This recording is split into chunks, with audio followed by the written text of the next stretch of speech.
when people adopt this, I call these are the finger exercises, the techniques that allow you to take the music, the values that you have in your heart, and translate them into service. Because I'll finish with this. What is capitalism? I love capitalism because it's the system that transforms greed into service. How do you make money? How do you get people to pay for what you offer? Well, you have to give them something that's valuable enough that they will want to part with their money because they think their life is enhanced more by having what you're offering them than by keeping their money. That's true in any voluntary transaction.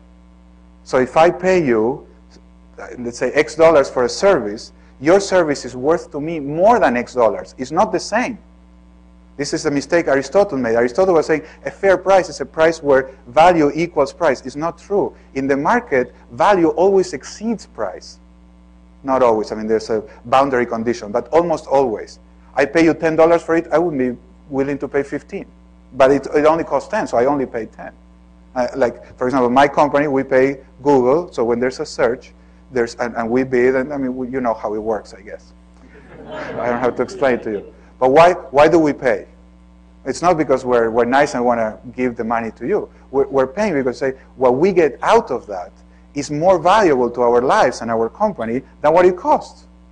So you're not making money because you're greedy. I mean, maybe you're greedy, but the way the market transforms that greed is if you want to make a lot of money, you have to give me a lot of service. And the more service you give me, the more money I will be willing to pay. So I find that incredibly spiritual. It's the ultimate spiritual commitment. I'm going to be in business to enhance the lives of everybody that connects with me. As a user, as a customer, as an employee, as a leader, as a colleague. And what I hope my book will do, or the teaching or the work I've done with Google so far, is to create this consciousness that it is fully possible to be here, to be a manager, to be a leader, and use that as an arena to bring some goodness into the world. You see, I always wanted to be the Dalai Lama, but the job is already taken. So I'll do this. Thank you very much.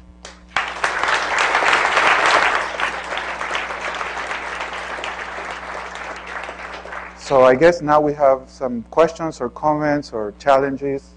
I've heard this is a very challenging culture, so I'm looking forward to that.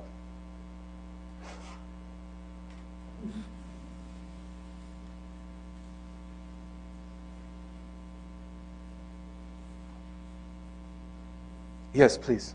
I think if you use the mic, people will hear you. Will you mind? Thank you very much. So this is a company that I truly love, and I have a great deal of passion for this company. And I am very glad to hear somebody talking about values, and you used a lot of words that are very important to me, like authentic and integrity and so on, so thank you. I'm a little curious. I love this company a little bit. I'm so close to it that I'm not maybe sure how other people perceive it, and I'm a little bit interested in how you have perceived this company as you come here to work with us. Thank you. Well, first, I'll say so I'll start by answering how I perceive the company as I came, and then my experience with the company. But the first thing I felt is incredible pride to be associated with a company that's at the edge of creating a new way of thinking. I mean, my interpretation of the internet is that 600 years from now, people will look at this time like Gutenberg's time. Something happened that changed consciousness. The way people think, the way people learn, the way people interact will be changed by this phenomenon that's happening now. I believe 500 years from now, we'll see. And, well, you guys are there. I mean, you're creating new ways of using the internet, of expanding knowledge, of democratizing, if you will, the access to information. So I would say that is almost more important than any experience I've had inside the company. The passion, the goal to have other people be able to use a medium that's capable of transforming human consciousness is phenomenal. And the commitment to do it with no evil, the commitment to do it doing good to the world, is very touching. So that was my first approach. When Cheryl called, it was like, I don't know anything about Google. I just know some of the things they say and the name. And it's very, so I'm very proud, and I feel that. Inside the company, what I felt is this, and I can say mostly Cheryl, because I've been working with Cheryl's group, is this amazing commitment to make that real, and dealing with the complexities and the challenges of a very fast-paced, growing company, a lot of engineering challenges to negotiate with human challenges, trying to bring those together. So it's easy, what I see is that it's easy in the day-to-day frantic pace to lose sight and connection with that broader vision. So my experience has been inside a lot of problems, a lot of dealing with situations that are normal in any business. But that's the thing that surprised me, that they're like normal. This is not a normal company. I mean, the vision of this company is tremendous.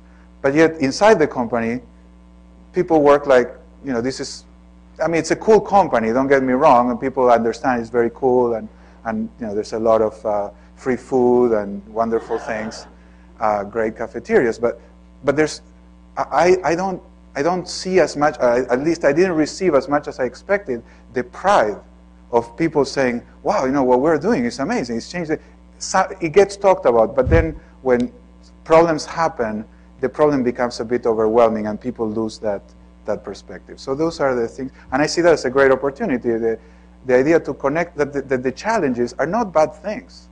I mean, it's the fertilizer. It's like, okay, if we were not trying to do something amazing, it wouldn't be difficult. So there's, in Spanish, I come from Argentina, and there's a beautiful poem from a Spanish author, Antonio Machado. He says, anoche mientras dormía, last night as I was sleeping, soñé bendita ilusión. I'll say it first in Spanish. Anoche mientras dormía, soñé bendita ilusión que una colmena tenía dentro de mi corazón, y las doradas abejas iban fabricando en él, con amarguras viejas, blanca cera y dulce miel. Anoche mientras dormía, soñé bendita ilusión que era Dios lo que tenía dentro de mi corazón.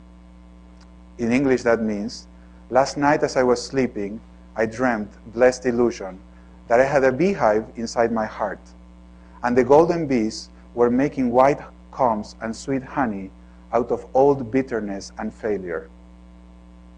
Last night as I was sleeping, I dreamt, blessed illusion, that it was God that I had inside my heart.